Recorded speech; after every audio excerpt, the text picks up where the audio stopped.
Well, it's great. Great to be out here today. And I want to share about Peter and how he was called by Jesus to follow him.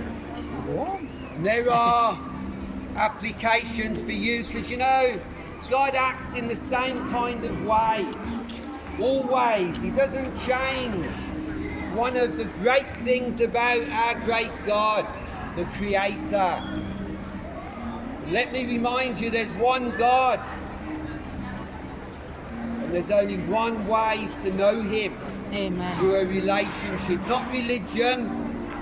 Who needs religion? No one needs religion. But relationship. So what happened with Peter? Peter was a fisherman. And he's alive today, looking down, by the way. Conscious. Peter was a fisherman. And he and his partners, they had a business, their own business. They were washing their nets at the end of the night. It was early morning. And Peter was washing his fishing nets. They'd finished the night. And you know what? Were they successful? No.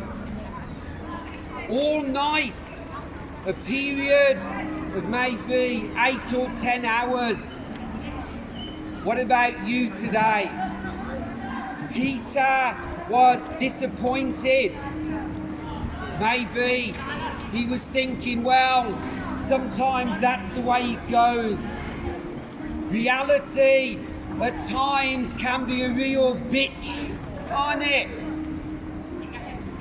Suddenly you're informed by your wife or husband they've had enough, they want a divorce. Or suddenly the pain that you've had for months, when you finally get to the doctors, they say it's cancer, there's nothing we can do about it. Peter was disappointed. He'd spent the whole night fishing and he caught nothing. But then Jesus comes. And my friend, when Jesus comes, there's the potential for all heaven to break loose upon the hell that you're in. Peter was near Jesus. And let me tell you, so are you. You may have a relative or a friend. Maybe they've invited you already to their Bible-believing church, but you've done nothing about it. Jesus stepped into Peter's empty boat and he said to Peter, push off from the shore a bit, so I want to teach you. What did Peter do? He didn't say, oh, get lost, Jesus. Don't put your money up there. I'm not interested, no. Peter was sympathetic. Maybe Peter, like you, are so fed up with life, you're willing to say yes to Jesus on this small thing. So Peter now, he's in a boat with Jesus and he's listening. Whenever you listen to Jesus, things happen, good things happen. At the end of Jesus' teaching, you know what he said? He said to Peter, Peter, cast your net into the deep water for a catch of fish. Now remember, Peter had spent all night and caught nothing. Was he now going to dirty his nets that he spent so long cleaning?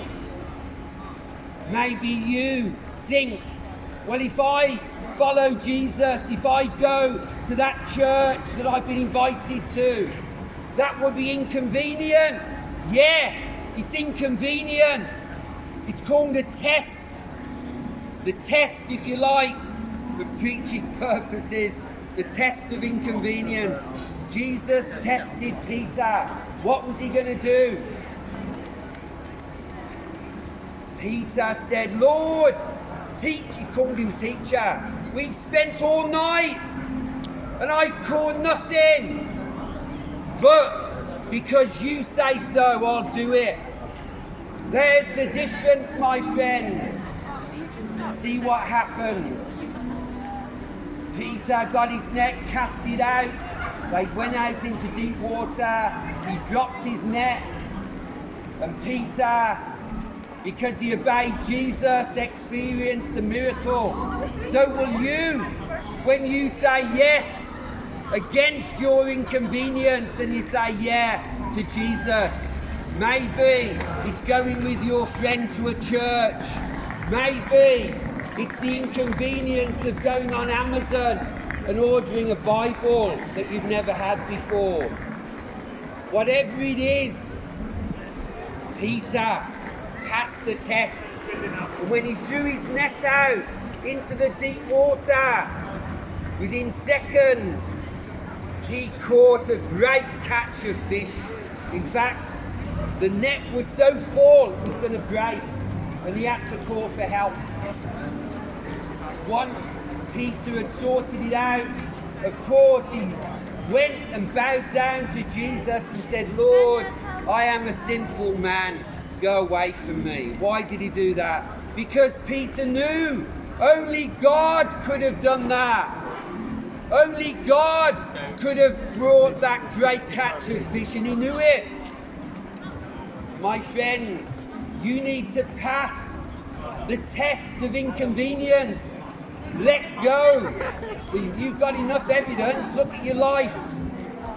Lost, lonely, in a mess again. Don't bother saying I want a relationship when your latest one's broken down again. Don't bother. You need a relationship with your Maker, not with another woman or another man. That's what you need, or another job. Get your relationship sorted out with your Maker. And it doesn't come through Islam either.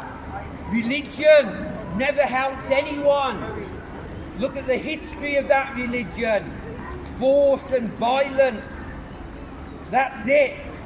With Jesus, my friend, he will bring you into a relationship with your God as Father, and you'll enter into the family of God. Peter was now wide open for what Jesus had to say to him next. And Jesus said to Peter, Peter, from now on, you will not be catching fish, but you'll catch men. Follow me. And he did. Of course he did. It didn't just happen out the blue. God just doesn't turn up in your life and zap you and everything's different and you're now in a wonderful place. No. You've got a part to play, just like Peter did. Peter had to decide whether he would say yes to Jesus as he cast out the boat. Peter had to decide if he would cast his net that he'd spent hours cleaning back into the dirty water.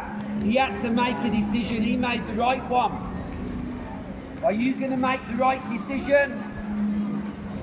If you carry on being stubborn, thinking that even though your life up to now has been a disaster, somehow it might change, turn around. It won't. You've got to make a different choice, different mindset. Otherwise you'll get the same old results, like so many do, sadly. They end up in the nursing home, shriveled up and stinking of urine and feces, grinding their teeth in bitterness and regret. Young person, don't get to an old person and be full of regret. That is the most awful, negative emotion there is. Take a risk now while you're young. Try something different. I've got a relative who's in his 70s. He and his wife, they're quite well off. He and his wife have spent 30 odd years, every year going on holiday to the same place. How boring. But of course that speaks to where they're at. Staying in a safe, stagnant pool. Same old stagnant life year after year. Get out of it. Jesus is the way you do it. So today, my friend, do what Peter did. Listen and respond positively to him, and your life will change for the better.